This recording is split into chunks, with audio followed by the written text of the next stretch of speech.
only because my family is so huge to me in my recovery and stuff like that. It's amazing what they've done for me, but I can't imagine not having that support system. Right. Yeah. And I agree with you there. I mean, I've definitely had friends who come along the way that if I didn't have them during that, who knows what would happen. Yeah. Yeah. You know, what's interesting about that, because you kind of mentioned like 30 years of something. In kids, when they're beaten or abused in some way, and it happens like on a regular basis, the brain will literally remap, and they'll start creating another personality, another person, right? Well, that helps either protect, or a person that their survival person or whatever. And people can get up to like 10, 15 different personalities that are all there due to I see the trauma that happened, right? Yeah. And then you fast forward so 30 they years. just react differently to each situation that they're put in. Yeah. Well, and then all of a sudden, 30 years later, you could be talking to the person, and you may be talking to one of their other personalities. Yeah. And that's hard. I've met people that have this. So it when you don't experience it, when you haven't like actually seen it, it's hard to understand. It's hard. It's almost like, well, no, that doesn't happen, but it does. Because of the trauma that they went through so much, they literally rewired their brain into multiple personalities, and that takes so much work to overcome. But I've heard of people integrating. Yeah. Integrating those personalities. There's still hope. There still is hope. Yes. So I've heard, with you saying that, I've heard people say that same kind of concept, that is, I've been in survival mode so long, I don't even know what living is. Yeah. They rewire their brain. You're going years and years, their brain is set a certain way. They don't even know who they are as a person. I know. Yeah. That's a really difficult place to be in life. I can't even imagine that. And that was my thing, is that I've talked to people that have said that. I don't even know who I am as a person. At least whenever I started healing and going through the therapy and doing everything I did, I knew who I was before, and I'd always say, I just want to get back to the old self. I want to be my old self. I knew who I was. Yeah. So I want to ask you what your partner's experience was like. If he had similar... did he go through... Because you said his hand got shot. It went through his hand and then into your abs. Yes. I mean, without getting too much detail on his life, he did experience some stuff also, but he started the therapy a lot sooner, like right away, which did help, but there was more, how to put this, more of a family issue with dealing with this. Yeah. As a whole family was affected by it. Okay. Yeah, that's another thing, because you didn't have kids at the time and all that, right? Am I right? My kids were mine were so young that it didn't mean anything to them, except Daddy got shot, which at that age, their age, it doesn't make any sense. So, were you married to your baby mama? I was separated before that. Okay. And then it was a girlfriend that you were with when it happened. Okay. Yeah. Wow. Dude, that's so let's talk about the upside. Yeah. What are you doing now? Yes. Like that's what we want to know. Like, we want this to end with positivity. Yeah. Right? So I don't have to think about it for Shane didn't have to go through that. Yeah. No, I get you.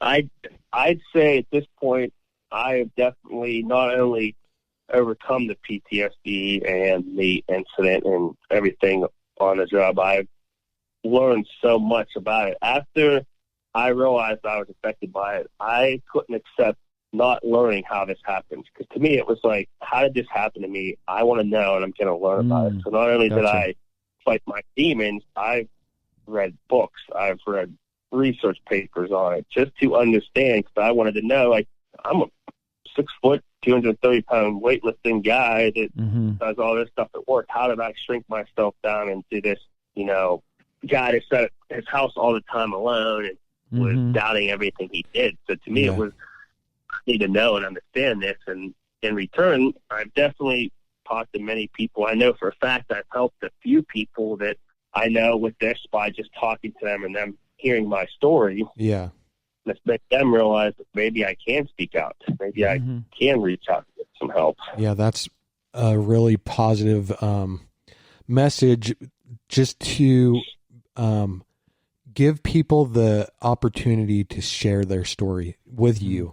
Not even like you don't have to start a podcast or whatever to talk to someone, but just be there. But Shane did. Yeah,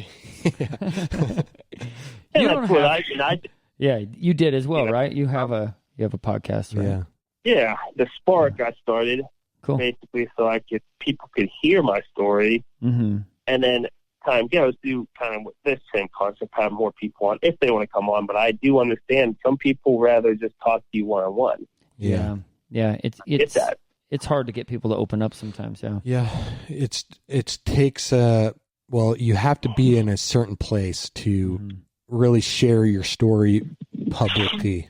Well, in here we're a no judgment zone, and that's why we we invite people to come and share. But we do want to we don't always want it to be like depressing. Yeah, we want it to be like have a certain sense of humor. Yeah, so we need to add in some sense of humor. I don't know. What does this button do? We don't have any buttons on here. Here we go. No. That was We'll start adding some humor in. But we do love hearing people's experiences, how they overcame them. Like that's the uplifting part, right? That people that are going through these things, they're like, well, humor's great, and we want to add that, but they want to know how people overcame their stuff so then they can do the same, right? Yep. So, what are some things that you do daily? Like, do you have a daily routine? Do you write in a journal? Yeah. What are some of the things you do that help you? I do all of that stuff. I do a lot of writing. I do a lot of the gym. I like to go to the gym. The gym's one of the biggest things I used during, especially when I was struggling big time. The gym is so therapeutic. Yep. It's my therapy, man. Yep. It has been for 18 years. Yeah. I mean, I think anybody that says, who cares about fitness or anything, I absolutely disagree. I think fitness and mental health go hand in hand. Oh, yeah. 100%. Completely. Yep. If you took the gym away from me, first off, I'd lose income because I run a gym. So you can't take the gym away from me. But if you took the gym away from me, and I couldn't work out, it's honestly would be like taking away someone's antidepressant medication. It'd be like I would have withdrawals. Yeah. I would have, dude. Well, I don't even want to know. A lot of people use physical activity to combat anxiety, depression, depression, for sure. And also ADD. Yep, that's what I do. You're naming all the things I was diagnosed with, man. But Nolan Arenado, he's a baseball player for the Rockies. Anyway, he used baseball as his medicine. So for sure. Yep. So you journal. I think people use it for everything. The fitness part.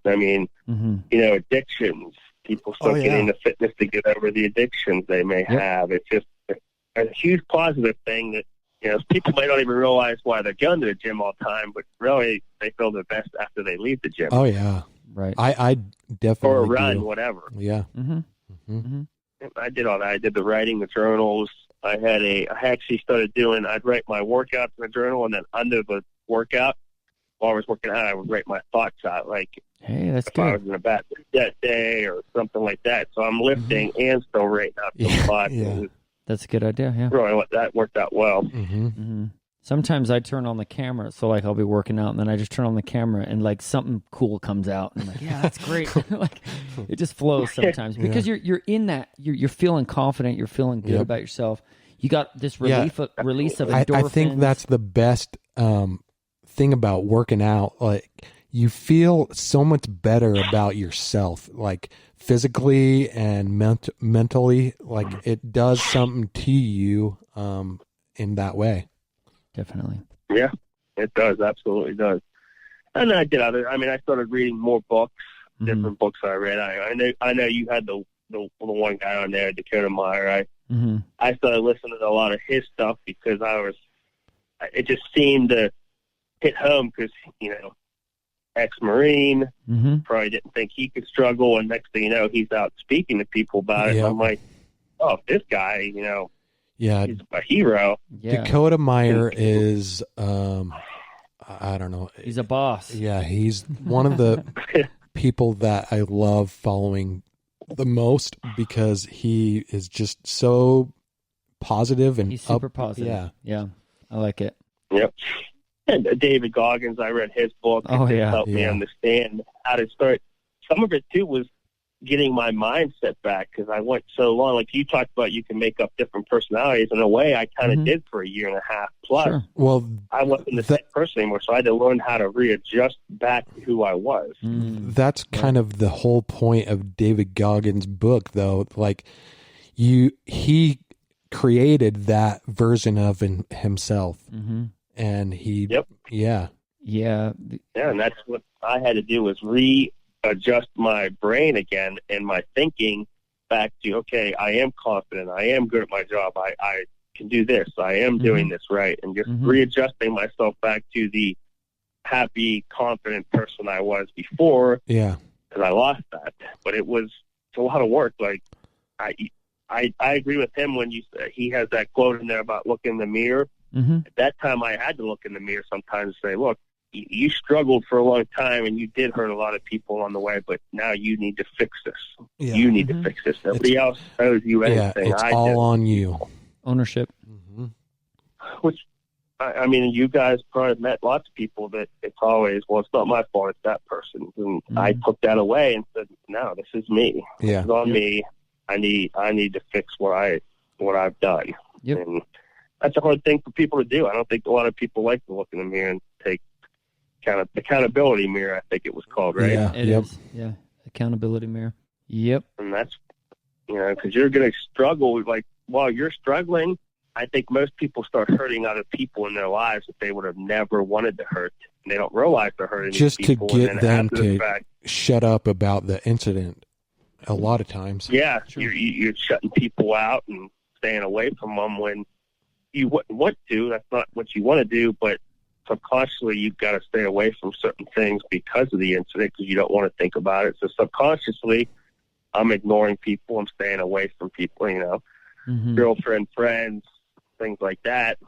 And you eventually, when you start to heal, you have to now realize, look at all this damage I did to people along the way. Yeah, that's hard. And you can't always fix it. You can't always fix some of that. Whatever was said or whatever you did's there. Like, you can't change it sometimes. And that's probably the hardest thing people have to overcome too. Is not just the incidents, but then all the stuff they did along the way. Yep. You have to battle that also and just do the best you can to fix what you can. Yeah, for sure. You have to own that as well. Take accountability for that as well. Just be like, okay, well, what can I do now? You know what I mean? Yep. All of this happened. I did some things during this process that weren't very good, and I lost some relationships. I lost some things that could have flourished. But guess what? What am I going to do now? I can either be a victim of mentality or I can be a warrior with purpose. Yeah. Yeah, absolutely. But I said it better right there. I practiced that. Look in the mirror before you got on and talk to yourself. Actually, I do that often, every day. Yeah. I'm a big fan of that. Self-talk. Self-talk, man. I'll look at myself in the mirror when I'm driving too and just be like, sometimes I'm coach. That's what's funny. Sometimes I'm the coach and I speak to myself in third person. Other times I'm saying I, or me. But there are plenty of times where I'm just like, get my shit together. Yeah, like sometimes I'm literally just saying, John, dude, you can do this. You are awesome. You are, you know what I mean? And I'm saying it like, like I'm the coach, right? And it works. Like, it's just that self-motivation. Yep. So your brain is powerful. That's all I can say. I mean, you can either, like you said, you can either sit here and be the victim, or you can decide not to be, and it's all on you. It's all in your mindset. Yep. Yeah. And it's a powerful tool.